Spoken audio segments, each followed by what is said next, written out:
More on, Trump alludes to 2024 run during farewell speech. Ex-UN ambassador calls Trump disappointing since election. Nikki Haley calls on Biden to keep some of Trump's foreign policies. Nikki Haley says Biden OMB pick is deeply concerning. Nikki Haley says she doesn't believe former President Donald Trump will run for office again because he's fallen. So the former UN ambassador, whose name has been floated as a potential GOP presidential candidate in 2024, distanced herself from her one-time boss in a new interview with Politico. He's not going to run for federal office again, Haley told the publication.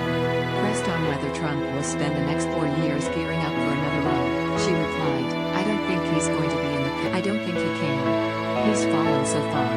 She then alluded to Trump's alleged responsibility in the 6 insurrection at the U.S. Capitol, a siege that left 5 people, including a Capitol Police officer. "We need to acknowledge he let us down," Haley added.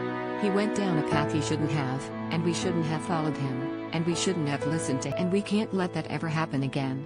The former governor of South Carolina also condemned Trump for repeatedly pressuring then Vice President Mike Pence to block the congressional certification of Joe Biden's. "When I tell you I'm angry, it's an understatement," Haley said. "Mike has been nothing but loyal to that man. He's been nothing but a good friend of that man. I am so disappointed in the fact that, despite the loyalty and friendship he had with Mike Pence, that he would do that to him. I'm disgusted by it." Haley said she hasn't spoken to Trump since January 6. In the days after the Capitol attack, she told the Republican National Committee that Trump was badly wrong with his words at the rally that led to the insurrection. "And it wasn't just his words," she said at the time. "His actions since election day will be judged harshly by asked how Trump should be held accountable," Haley told Politico magazine.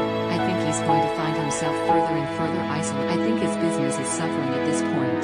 I think he's lost any sort of political viability he was going to. I think he's lost his social media, which meant the world to him. I mean, I think he's lost the things that really could have kept him